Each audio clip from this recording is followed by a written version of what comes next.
On a peaceful Arizona afternoon, Brian Welch and his daughter Janaea share a mutual love for music. That's a song!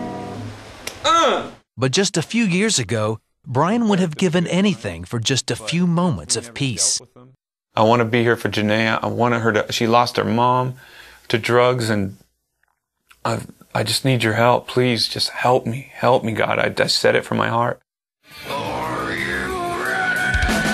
Known to his fans and friends around the world as Head, Brian made it big, multi-platinum big, as co-founder and lead guitarist of the band Korn. The second record came out, hit number 3 on the Billboard chart. When we go to the third album, the album goes like 100,000 copies a week. We start selling. We kept climbing. Korn kept on selling records, more videos, more fame, huge shows. The band's unique sound, called nu metal, is a mixture of heavy metal and alternative rock. It catapulted these 5 friends from Bakersfield, California into superstardom. And while most of the world saw Brian the rock star, the man who had it all, Brian tells a different story of how he was dying inside and attempted to kill the pain with drugs and alcohol. I go back on the road and I start drinking, you know, and just be like, okay guys, let's party. Sweep all the pain under the rug. Kept sweeping it under the rug.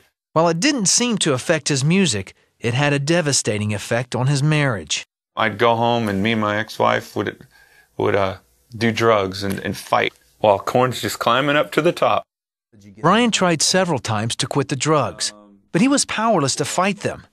Then the arrival of his daughter Janaea changed everything. Brian and his wife Rebecca went on the straight and narrow, at least for a while. And that was like the best thing, that I was like, life's going to be good now. Life's going to be good. I got my band, I got my wife, I got my baby. We're still climbing up. And then I go back on tour. I got clean while she was born and stuff. I go back on tour, pop open the beers after the first show. I'm instantly hooked again. Rebecca starts doing speed at home with the baby. And I'm still climbing, you know, success. And home is just horrible. Rebecca's missing. I'm missing my baby so bad. When I come home, I'm so drunk or hungover. And then I spent a couple days with my kid. I ended up bumping into someone that does speed. I do speed at home with my kid. And it just gets worse at home while the success grows, you know? Then his wife left him and Janaea, and they divorced. I panicked. I mean, nothing. My rock star dream, my money, nothing, none of my power, none of my gangster friends could stop that trauma from happening. Eventually, Brian won custody of Janaea. But that started a tug-of-war in his heart. He wanted to take care of his daughter, but hated exposing her to the wild party life of Korn. How could you leave a huge band that's like one of the biggest bands, like it's coming around, rock bands, that changed like music, you know? It's like, how can you leave that? But how can I not be there for my daughter? As Brian agonized over his decision, he dove deeper and deeper into drugs and alcohol. Then one day, he heard his daughter singing a Korn song.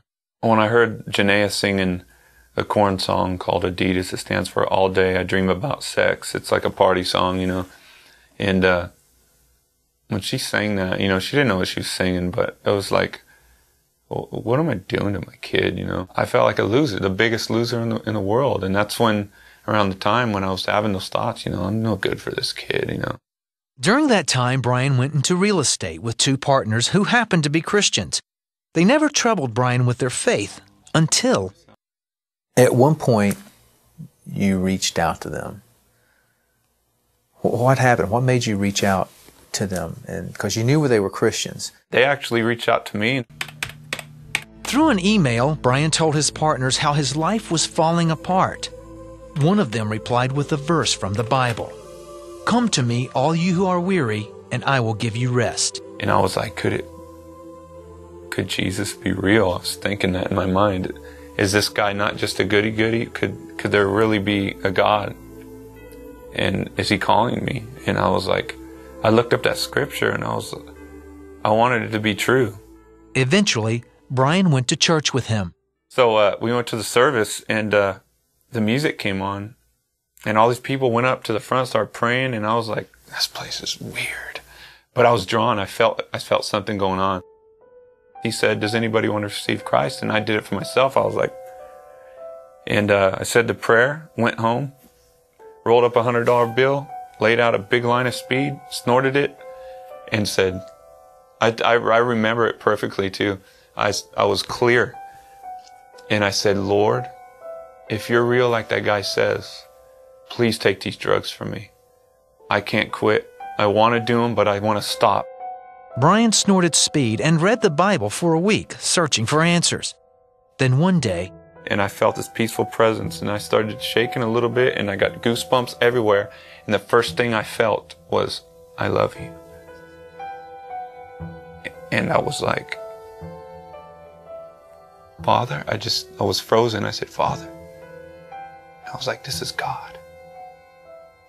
And then it went away, but it was so real. It took over the high.